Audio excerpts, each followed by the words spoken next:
परमात्मा की लाठी में आवाज नहीं होती। एक साधु वर्षा के जल में प्रेम और मस्ती से भरा चला जा रहा था। इस दौरान उसने एक मिठाई की दुकान को देखा, जहां एक कढ़ाई में गर्म दूध उबाला जा रहा था, तो मौसम के हिसाब से दूसरी कढ़ाई में गर्मा गर्म जलेबियाँ तैयार हो रही थी। साधु कुछ क्षणों के लिए वहां रुक गया।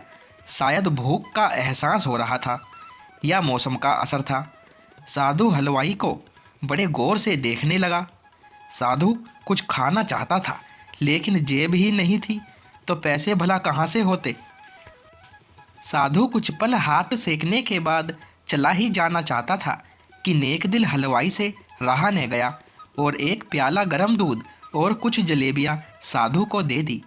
मलंग ने गरम जलेबियाँ गरम दूध के साथ खाई और फिर हाथों को ऊपर की ओर उठाकर हलवाई के लिए प्रार्थना की और आगे चल दिया। साधु बाबा का पेट भर चुका था। दुनिया के दुखों से बेपरवाह वो फिर एक नए जोश से बारिश के गंदे पानी के छींटे उड़ाता चला जा रहा था। ये इस बात से बेखबर था कि एक युवा नवविवाहित जोड़ा भी वर्षा के जल से बचता बचाता उसके पीछे चला आ रहा है। एक बार इस मस्त साधु ने बारिश के गंदीले पानी में जोर से लात मारी। बारिश का पानी उड़ता हुआ सीधा पीछे आने वाली युवती के कपड़ों को भिगो गया और उस औरत के कीमती कपड़े कीचड़ से लथपथ हो गए। उसके युवा पति से यह बात बर्दाश्त नहीं हुई, इसलिए वह आस्तीन चढ़ाकर आगे बढ़ा और साधु के कपड़ों को पकड़कर खींचकर कहने लगा, अंधा है, तुमको नजर नहीं आता? तेरी हरकत की वजह से मेरी पत्नी के कपड़े गीले हो गए हैं और कीचड़ से भर गए हैं। साधु हक्का बक्का सा खड़ा था, जबकि इस युवा को साधु का चुप रहना नाखुशगवार गुजर रहा था।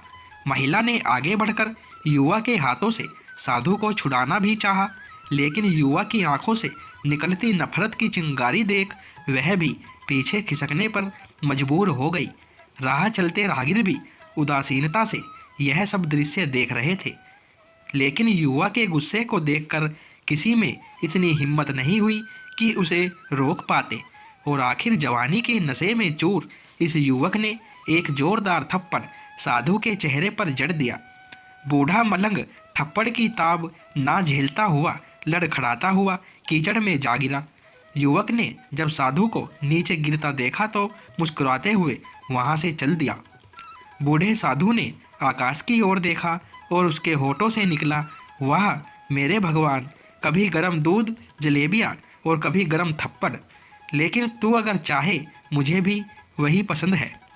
यह कहता हुआ वह एक बार फिर अपने रास्ते पर चल दिया। दूसरी ओर वह युवा जोड़ा अपनी मस्ती को समर्पित अपनी मंजिल की ओर अग्रसर हो गया। थोड़ी ही दूर चलने के बाद वे एक मकान के सामने पहुंचकर रुक गए। वे अपने घर पहुंच गए थे। युवा अपनी जेब से चाबी निकालकर अपनी पत्नी से हंसी मजाक करते हुए ऊपर घर की सीढ़ियां तय कर रहा था। बारिश के कारण सीढ़ियों पर फिसलन हो गई थी। अचानक युवा का पैर फिसल गया और वह सीढ़ियों से नीचे गिरने लगा।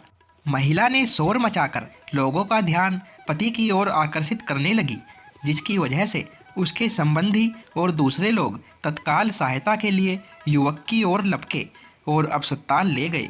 युवक का सिर फट गया था और कुछ ही देर में ज़्यादा खून बहने लगा। लोगों ने दूर से आते साधु बाबा को देखा तो आपस में कानाफूसी होने लगी कि निश्चित रूप से इस साधु बाबा ने थप्पड़ खाकर युवा को श्राप दिया है, तभी उसे चोट लगी।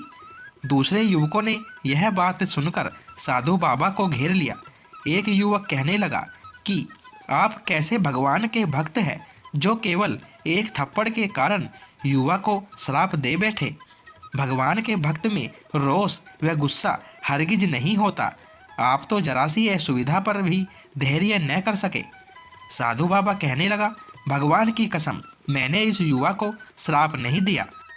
अगर आपने श्राप नहीं दिया तो ऐसा नौजवान युवा सीढ़ियों से कैसे गिरा कि उसे इतनी गंभीर चोट आई। तब साधु बाबा ने दर्शकों से एक अनोखा सवाल किया कि आप में से कोई इस सब घटना का चश्मदीद गवाह मौजूद है। एक युवक ने आगे बढ़कर कहा, हाँ मैं इस घटना का चश्मदीद गवाह हूँ। साधु ने अगला सवाल किया, मेरे कदमों से जो कीचड़ उछला था, क्या उसने युवा के कपड़ों को दागी किया था? युवा बोला, नहीं, लेकिन महिला के कपड़े जरूर खराब हुए थे। मलंग ने पूछा, फिर युवक ने मुझे क्यों मारा? युवक कहने लगा, क्योंकि वह युवा इस महिला का प्रेमी था और यह बर्दाश्त नहीं कर सका कि कोई उसके प्रेमी के कपड़ों को गंदा करे, इसलिए उस युवक ने आपको मारा। युवक की बात सुनकर साधु बाबा ने एक जोरदार ठहाका बुलंद किया और यह कहता हुआ वहाँ से विदा हो गया, तो भगवान की कसम, मैंने श्राप कभी किसी को नहीं दिया, लेकिन कोई है जो मुझसे प्रेम रखता है। अगर उसका यार सहन नहीं कर सका तो मेरे यार प्रभु को कैसे बर्दाश्त होगा कि कोई मुझे मारे?